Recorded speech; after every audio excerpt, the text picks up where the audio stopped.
couvre tout l'est d'empire du bassin méditerranéen, donc le sud-est de l'Europe, depuis ce qu'on appellera plus tard la Yougoslavie, depuis la Bosnie-Herzégovine, quoi. Donc l'Albanie, la Macédoine, la Bulgarie, la Roumanie, tout ça est ottoman. À l'époque qui nous intéresse ici, 17e et 18e siècle. Les Ottomans occupent la Grèce, ils occupent la Turquie actuelle par définition, ils occupent l'Irak, ils occupent la Syrie, Israël, le Liban, tout ça, ce sont des pays actuels qui n'existaient pas à l'époque, bien sûr. Ils occupent la côte ouest de la péninsule ibérique, la péninsule est, la péninsule arabique, excusez-moi.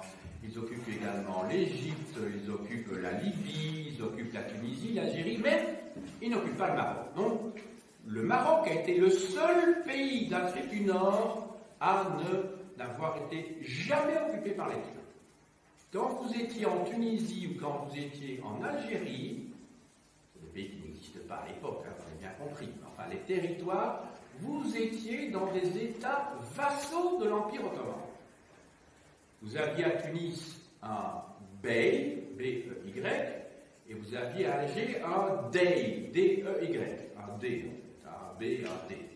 Pour être audible que je l'ai prononcé en distinguant donc les voyelles.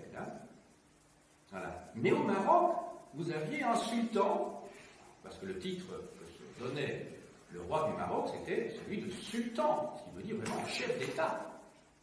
Le seul à se donner un titre semblable, c'était le sultan d'Istanbul, c'est-à-dire l'empereur ottoman. Donc, le roi du Maroc est sultan, chef d'État.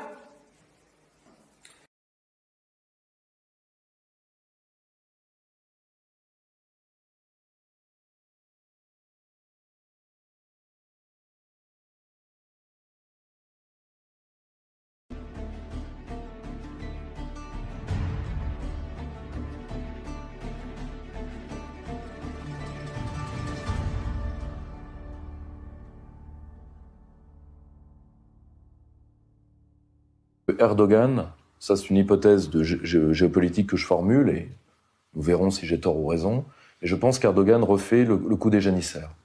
C'est-à-dire que Erdogan, si quelqu'un se met en travers de sa route fermement, il reculera parce qu'il a besoin du mythe de la dangerosité de son armée. S'il y a un risque qu'elle soit défaite, il reculera. Exactement ce que faisaient les janissaires, c'est-à-dire si vous ne payez pas le tribut, je vous envoie les janissaires. La seule chose qui faisait que ça marchait, c'était d'être sûr de ne pas s'attaquer à quelqu'un qui puisse battre les janissaires. C'est pour ça que les janissaires, par exemple, ne sont jamais allés au Maroc.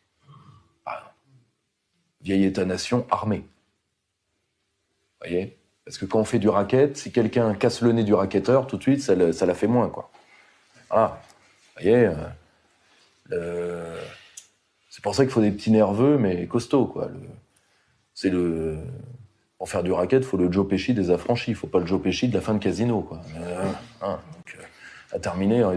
الجيش الانكشاري عبارة عن فرقة عسكرية من فرق الجيش العثماني، ويعني الجنود الجدد أو الجيش الجديد، وعرفت هذه الفرقة بأنها أقوى وأكثر فرق الجيش العثماني نفوذاً.